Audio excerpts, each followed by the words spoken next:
Good evening, everybody. And here we are about to start week 2 of our 667 acute and episodic adult health. And so I hope that you're starting to feel a little more comfortable. You've had some time to go through the material. And we are about to enter the second week. So let's look at week 2. And we have our overview, which begins with our blessing, our daily devotion, which every module begins with that.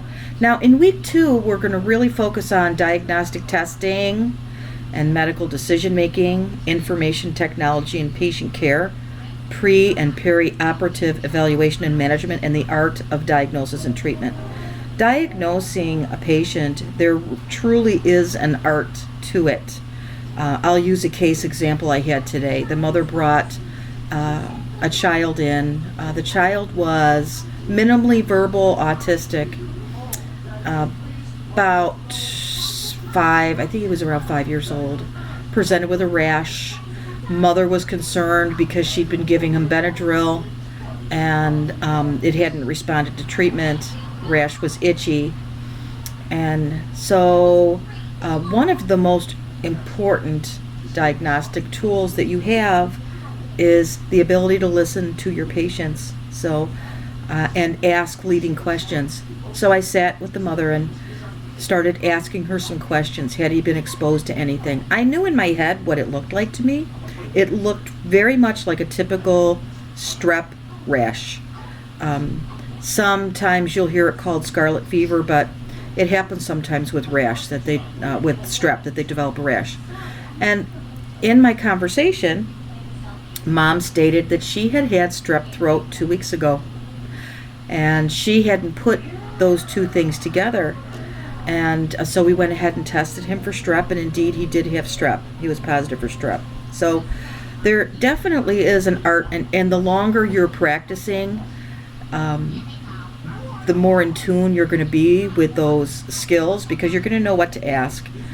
I think one of the best things, or one of the most helpful things you can do, is observe your preceptor. I hope that they're good mentors to you.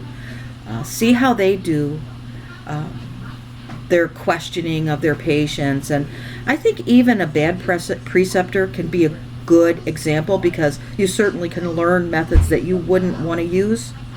I try to get students to understand the concepts of treating others the way you would like to be treated, and asking them questions and leading questions to get to the root of what they actually came there for.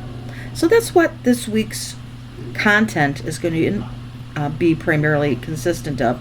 You have some readings, and then you have some YouTube videos that are really, really good. I am a huge fan of YouTube. I subscribe to several YouTube channels. I've learned a great deal by watching some of the physicians in primarily in procedures, because I can read all of the updates and such.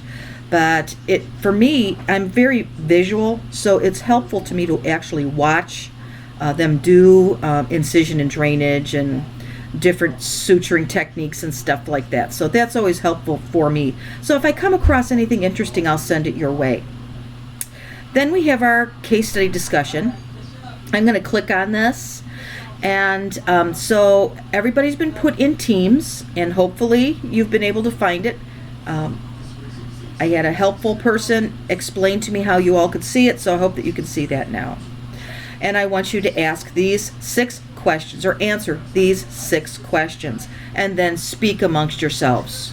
Now, I have had a student tell me that in the other cohorts that these 6 questions are actually being divided up amongst the team. And I have never done that in courses that in courses that I've taught, but I don't want you to be doing unnecessary work. You all have enough to do. So for this week, I do want you to answer those 6 questions on an individual basis. And then I'm going to clarify with Dr. Phipps and see if indeed that's the way it's supposed to be done, because we're really striving to develop consistency across the board in our F&P program. So I want to ensure that we're doing things on a consistent basis. So I'll let you know about that for next week. Okay? Again, if you have any questions, please let me know. The best way to contact me is through email. And something that I had mentioned that questions for the instructor is hard for me to get to. This is another one. So if you can see when on my announcements, you can respond to the announcement also. It takes me a long time to get to this. I can't do it unless I'm on my tablet. So really the best way to get in touch with me is through email, and I'll respond to you pretty quickly. Hopefully we'll get through this week. I have a lot to do because I want to develop an Adobe Connect webinar for us to study for the midterm. So I have a lot of work cut out for me to get that ready in time.